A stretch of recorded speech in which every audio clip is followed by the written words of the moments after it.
Oke, assalamualaikum warahmatullahi wabarakatuh. Balik lagi bareng gue Fahmi. Dan kali ini kembali gue akan mengajak kalian untuk, bukan mengajak sih, gue ingin membawakan kembali kisah-kisah horor yang cukup membuat bulu kuduk kita merinding. Oke, pada kisah kali ini adalah kisah tentang pendakian, teman-teman ya. Tentang kisah pendakian, yaitu pendakian di Gunung Lawu Part 1. Tanpa berlama-lama waktu lagi, berikut adalah ceritanya. Ting. Dikisahkan 7 orang pemuda kota yang ingin mendaki gunung yang terletak di antara Kabupaten Karanganyar, Ngawi, dan Magetan, yaitu Gunung Lawu, tepatnya di Jawa Timur, teman-teman. Ketujuh anak muda ini tadi sebut saja Rino, Rifki, Brian, Reski, Reja, Alex, dan Jonathan. Mereka merupakan sekelompok komunitas kecil yang hobi mendaki, dan waktu itu mereka berencana ingin mendaki Gunung Lawu untuk menghabiskan libur akhir tahun mereka.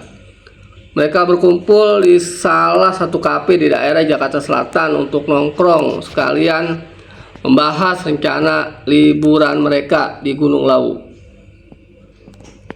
Reja, gimana rencana kita muncak Lawu? Jadi enggak, Lex? Ya jadilah, rugi sih kalau enggak. Ya kan guys. Dino, rugi bet lah kalau enggak ada kesana. Nanti kita berangkatnya pakai mobil bokap gue aja yang gede, biar muat juga barang-barang perlengkapan kemah kita. Layan lah, gue setuju tuh. Gue sih ikut aja, kata si Reski. Oke, berarti Jumat depan kita OTW ya, Rino. Yoi. Waktu yang telah mereka tentukan pun tiba. Pagi hari mereka berkumpul di rumah Rifki, dan mereka pun berangkat ke rumah Rifki menuju Gunung Lawu. Bagi mereka berkumpul di rumah Rifki, dan mereka pun berangkat ke rumah Rifki menuju Gunung Lawu, yang akan menempuh waktu berjam-jam. Rifki, semua udah naik mobil belum? Kata si Jonathan. Udah semua. Gasken Gunung Lawu. Oke. Nanti berhenti di Indomaret bentar ya. Gue pengen beli cemilan buat kita muncak. Oke. Beberapa jam telah mereka tempuh untuk sampai di Gunung Lawu, dan mereka pun sampai di pos pemeriksa di kaki Gunung Lawu. Mereka sampai di tempat itu sekitar pukul 4 sore. Kata Reja, akhirnya sampai juga. Alex, welcome to Mount Lawu. Ujar Alex yang ternyata happy. Jonathan, ya udah kita ke pos pemeriksaan dulu, Reja. Asyup. Mereka pun menjalani pemeriksaan baik kesehatan maupun barang yang mereka bawa, dan mereka pun diizinkan mendaki Gunung Lawu. Mereka pun diingatkan oleh penjaga di situ agar tidak melanggar beberapa pantangan yang tidak boleh dilakukan saat mendaki Gunung Lawu, yaitu anggota dilarang berjumlah ganjil, peserta tidak boleh sombong, dan tidak melamun baik saat perjalanan mendaki maupun saat beristirahat. Nah, jadi ini nggak ada pantangan, nggak boleh ngelamun nih teman-teman kalau nggak ke Gunung Lawu. Gue juga baru tahu nih. Oke, kita lanjut lagi ya.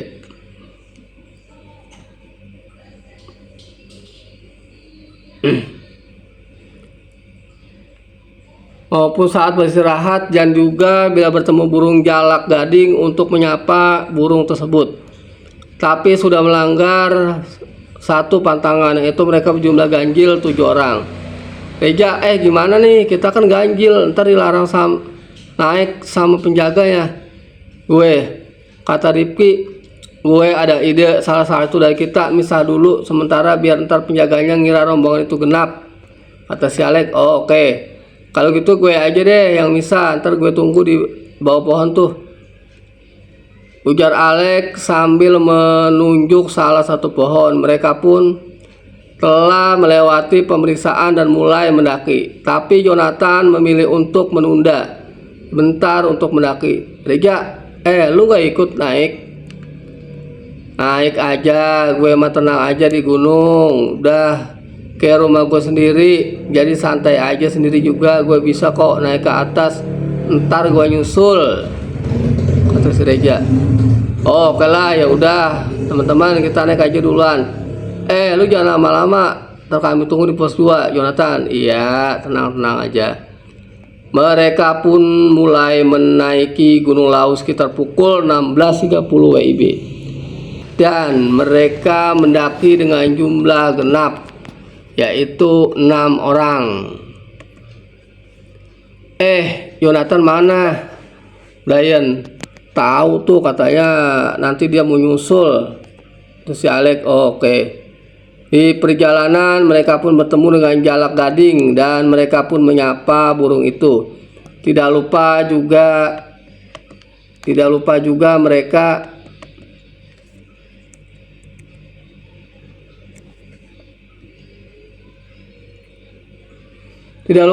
mereka mengabadikan jalak gading tersebut di HP mereka.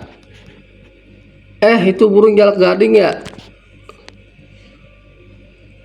Oh iya bener Alex, jangan lupa disapa aja lah, dipoto juga nih, langka nih burung. Setelah menyapa jalak gading, mereka pun melanjutkan pendakian.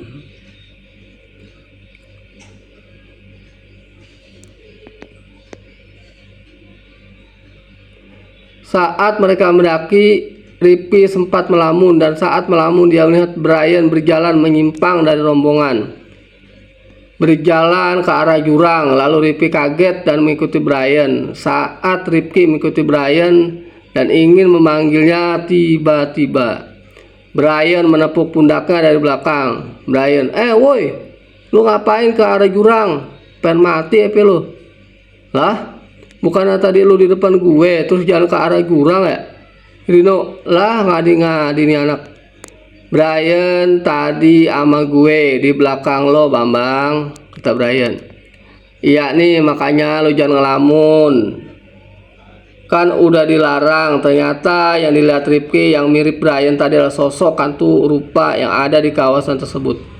Hantu itu biasanya akan mengalihkan pandangan pendaki yang melamun dengan menyerupai orang yang mendaki bersama pendaki yang melamun tadi, dan mereka pun kembali melanjutkan perjalanan. Ya udahlah, kita lanjut aja pendakiannya biar cepet sampai pos 1 biar kita sholat maghrib.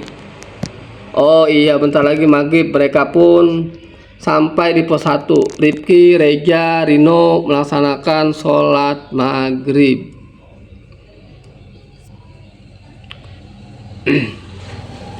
Brian dan Alex menunggu mereka yang sedang sholat dan melihat keadaan sekitar dengan pencahayaan dari matahari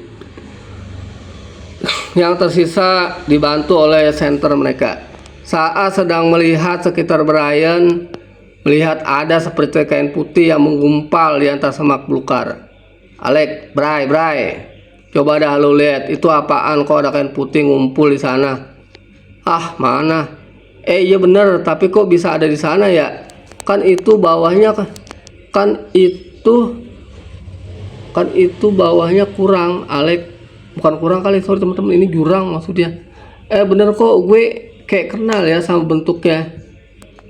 Brian, Lek, itu pocong, ujar Brian dengan suara gemetar saat mereka berbalik dikagetkan dengan Jonathan yang berdiri tepat di belakang mereka. Alex, lu bikin spot jantung aja dah.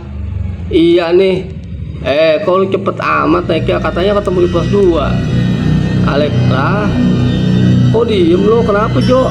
Brian, tahu nih. Jonathan pun pergi meninggalkan mereka ke arah satu tempat. Lah, kemana tuh anak? Kata si Brian, mungkin dia kebelet makanya nggak sempat ngomong. Mungkin dia cari tempat pipis kali. Terus si Alex, ya udah deh, kita balik ke pos aja. Siapa tahu mereka selesai sholatnya. Brian, ya. Mereka pun langsung kembali ke pos dan melihat Ripky, Reja, Rido, telah menyelesaikan sholatnya. Alek, udah selesai sholatnya Rifki? Iya nih, ya udah kita lanjutin lagi mendakinya. Bentar, kita tunggu Jonathan bentar. Jonathan, emang dia udah naik?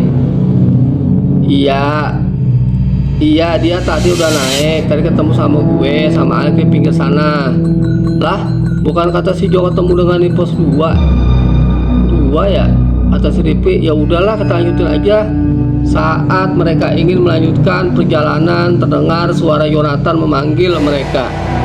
Jonathan, teman-teman tunggu. Reja, nah ini dia, Alek. Udah lu kencingnya Jonathan? Hah, kencing? Lah bukannya tadi lu udah naik? Kan tuh ketemu gue sama Alek. Lah gue baru naik juga, baru nyampe. Ini aja baru ketemu kalian terakhir tadi pas di pos pemeriksaan. Jangan ngadi-ngadi lu ya. Jelas-jelas tadi kita ketemu di pinggir sana, ujar Alex sambil menunjuk tempat mereka tadi berdiri. Kata si Jonathan, ya ampun, gue baru aja naik tadi. Ya udah, kalau nggak percaya, kayaknya dia bener deh. Tadi yang kita lihat di jalan sana, tapi nih Jonathan datang di bawah Rizky. Di bawah, datang dari bawah, sorry. Kata si Rizky, ya udahlah maklum aja, ini kan gunung, kita lanjutin aja lah. Mereka pun memutuskan untuk kembali melanjutkan pendakian. Saat keluar dari pos, mereka mendengar suara meraung yang sangat menyeramkan, seperti raungan hewan buas. Tiba-tiba hujan lebat pun turun disertai petir. Mereka pun membatalkan dulu untuk melanjutkan pendakian. Saat dalam pos mereka berdebat, Reja, hujan lebatnya kita tunda dulu aja, nunggu reda, takutnya bahaya, jalan pasti licin. Alah, cupu terobos aja lah. Reja, lu mikirlah nanti kalau ada apa-apa siapa yang nolongin? Mana cuma kita yang lagi ngedaki. Terserah lu aja, gue mau terusin. Siapa ikut gue? Siapa yang mau ikut gue? Gue cuma kita yang lagi ngedaki. Gue ikut Jo, Alek, gue juga. Mereka pun melanjutkan perjalanan bertiga dan sisanya masih di pos menanti hujan reda. Jonathan, cukup mereka hujan gini aja takut. Ya udahlah kita terusin aja. Jonathan dari bawah tadi terlihat amat sombong dan menyepelekan sekali Gunung Lau secara tidak sadar. Dia sudah melanggar salah satu pantangan di Gunung Lau. Saat beberapa meter mereka berdiri sejenak berteriak memanggil yang lain yang ada di bawah di pos 1. Jonathan, woi, hihihi, hahaha. Sorry teman-teman, emang kayak gitu sih dia. Promnya. Mereka kaget karena yang merespon bukanlah teman mereka yang ada di bawah, melainkan suara cekikikan perempuan. Dan suara teriakan juga tangisan. Dan yang menyeramkan, suara tersebut terdengar banyak sekali. Lah, ada suara cewek. Kata si Jonathan, lah, suara siapa sih? Mereka memeriksa arah suara tersebut dengan menyorot senter. Mereka memastikan bahwa ada rombongan perempuan juga mendaki. Tapi ternyata malam itu hanya mereka yang mendaki dan tidak ada perempuan sama sekali yang ikut mendaki bersama mereka. Mereka tetap heran dari mana arah suara perempuan tadi. Kata si Alek, nggak ada siapa-siapa, cuma kita aja kayaknya Rifki. Ya udah, kita lanjutin aja perjalanannya. Mereka kemudian kembali mendaki dan memutuskan untuk membangun tenda sederhana di pos 2. Sambil menunggu yang lain, saat mereka jongkok melihat mereka, saat mereka, sorry teman-teman, potong sedikit.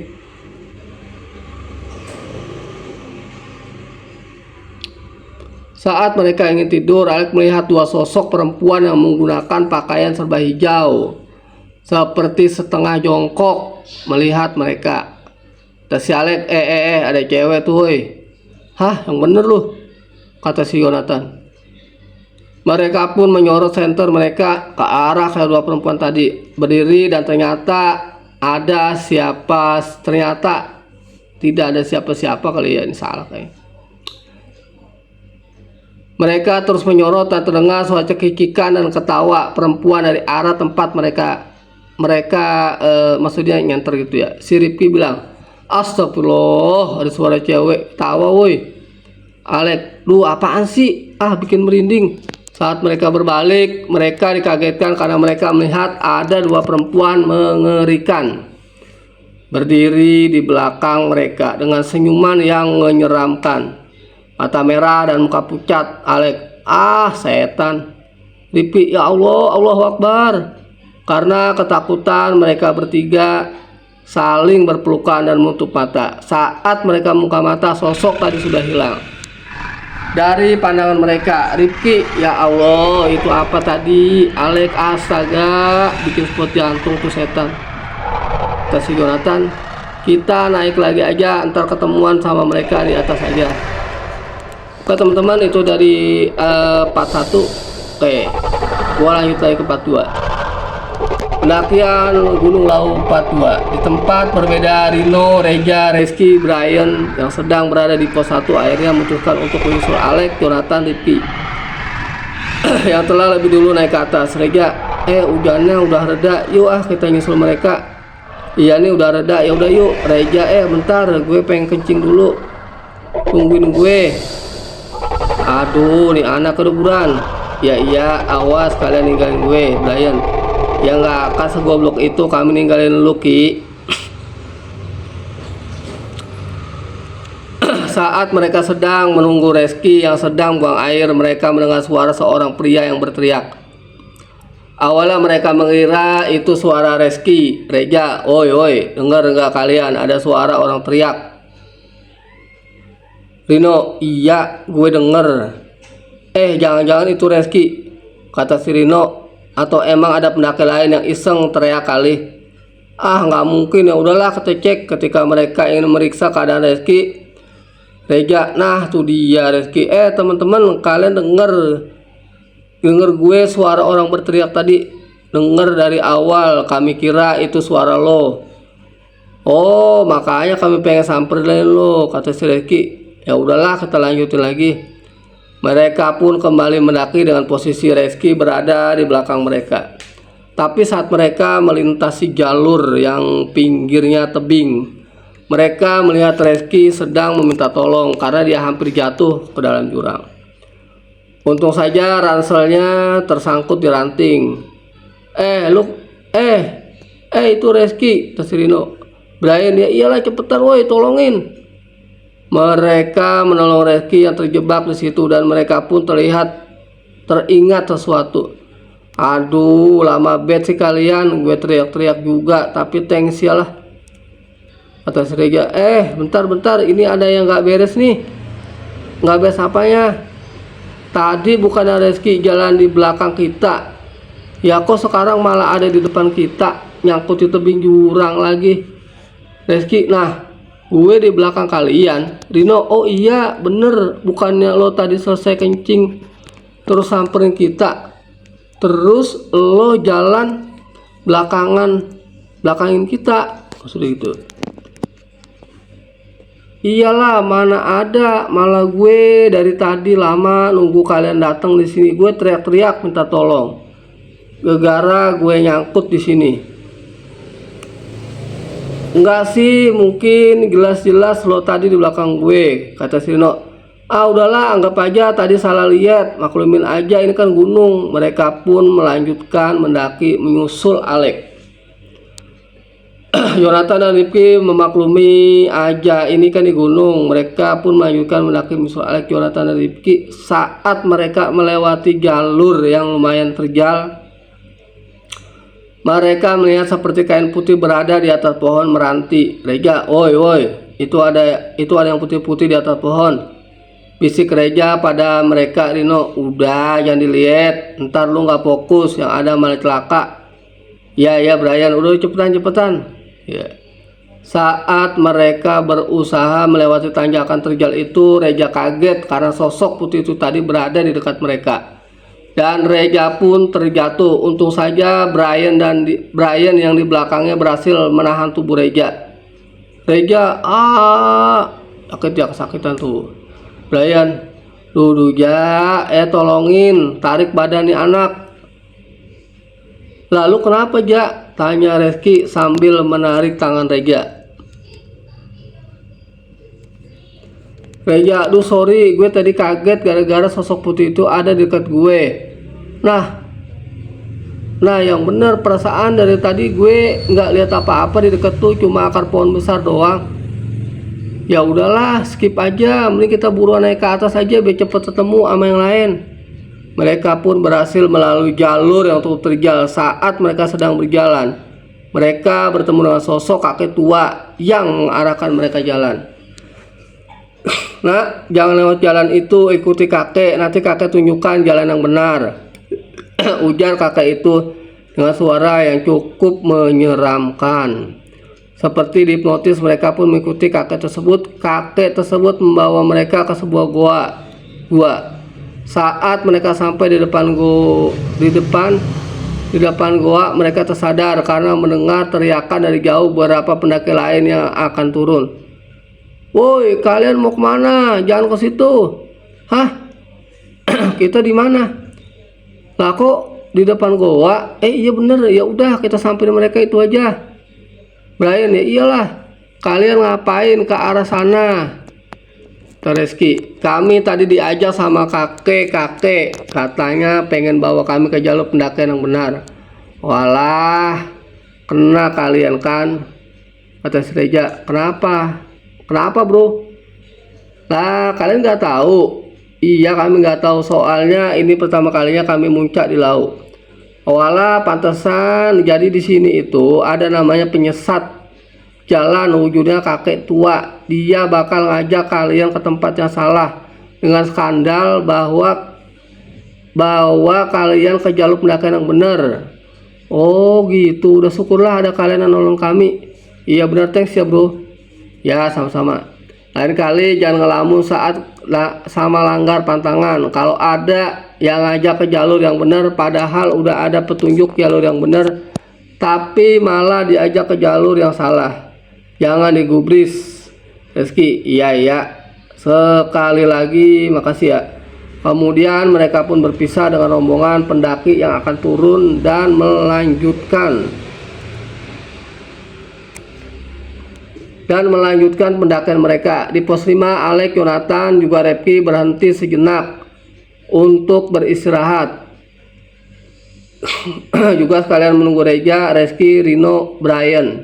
Alex, kita istirahat dulu, ntar sini capek gue. Iya, sambil nunggu yang lain juga. Ya udah istirahat aja dulu, kata Yonatan. Saat mereka menunggu dan beristirahat di pos, mereka mendengar suara auman harimau yang sepertinya dekat dengan mereka. Mereka pun kaget dan was-was. Mereka berdiri beberapa menit, tapi tidak ada harimau atau hewan buas lainnya. Padahal suara auman tadi jelas dekat dengan mereka. Alex, woi, ada suara harimau, woi. Aduh, kok ada harimau sih? Ya wajar lah, namanya pegunungan, pasti ada hewan buas, saya Alex. Tapi kok nggak ada ya, perasaan tadi suaranya dekat banget. Iya bener, kita di sekitar sini ada suaranya. Ketika Alex berbalik badan, dia kaget karena ada sepasang mata besar yang mengintip mereka dari balik pepohonan. Woi, ada mata hantu, kata Rifki. Mana? Hah? Yonatan, cepetan kabur woi. Mereka bertiga dan mereka meninggalkan pos tersebut dengan terbirit-birit. Jadi mereka pada kabur nih setelah melihat sosok hantu penampakan. Mereka pun terus berjalan dan tidak berhenti di pos lagi. Pos 6, 7, 8, 9, 10, 11, 12, 13. Mereka lewati saja. Jonathan, ya udah lebih baik kita nggak usah berhenti lagi di pos. Kita terusin pendakian kita aja. Ya iya, gue setuju supaya kita nggak dapet gangguan lagi. Saat mereka sedang berjalan, Rifki kaget dan teringat HP-nya tertinggal di pos 5 tadi. Rifki, astagfirullah, HP gue ketinggalan woi di pos 5 tadi. Ya elah, kok bisa? Udah tenang aja, ntar juga kan mereka Reski lewat situ.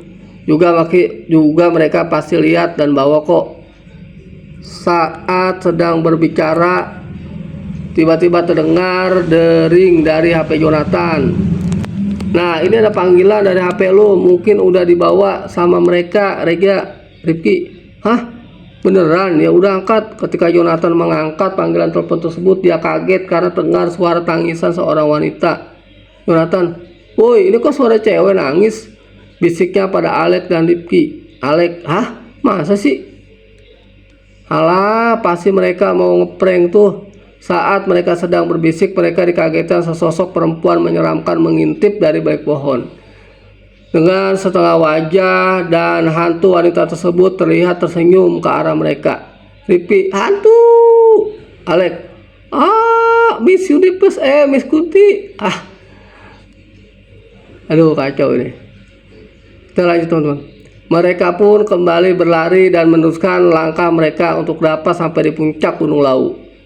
Reja dan yang lainnya juga sudah melewati pos 5, 6, 7, 8, 9, 10, 11, 12, dan 13.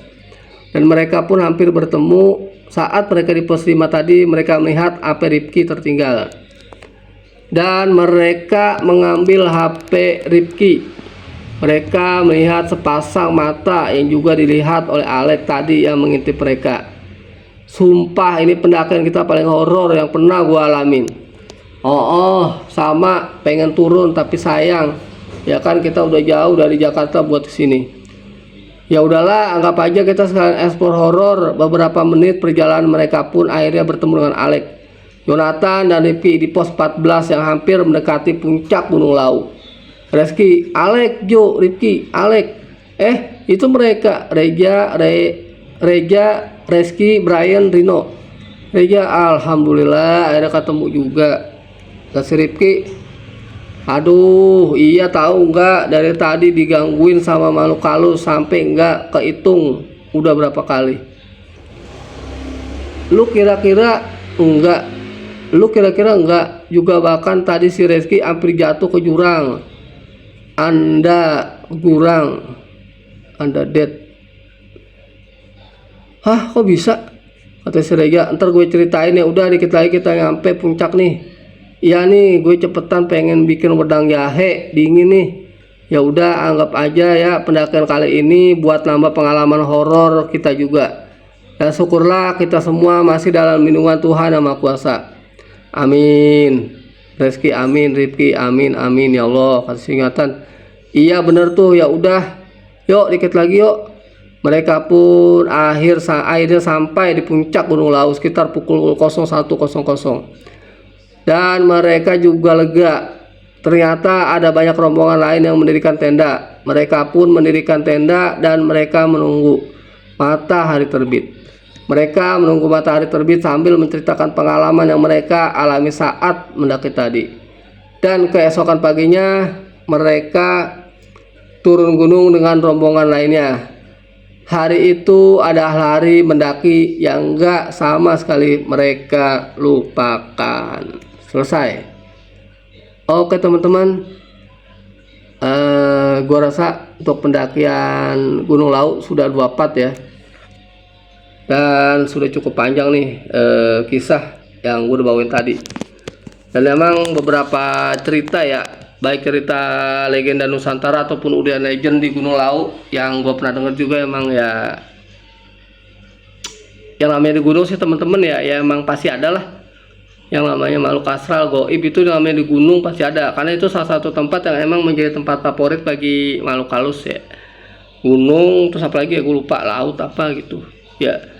Jadi wajar lah yang namanya gunung itu pasti ada. Dan gue rasa cerita tadi sangat keren sih juga. Ketika gue bacain gue juga sempat merinding juga, agak sedikit iseng karena gue bikin konten itu jam baru 11 malam sih ya, tapi lumayan lah karena sepi juga kan ya.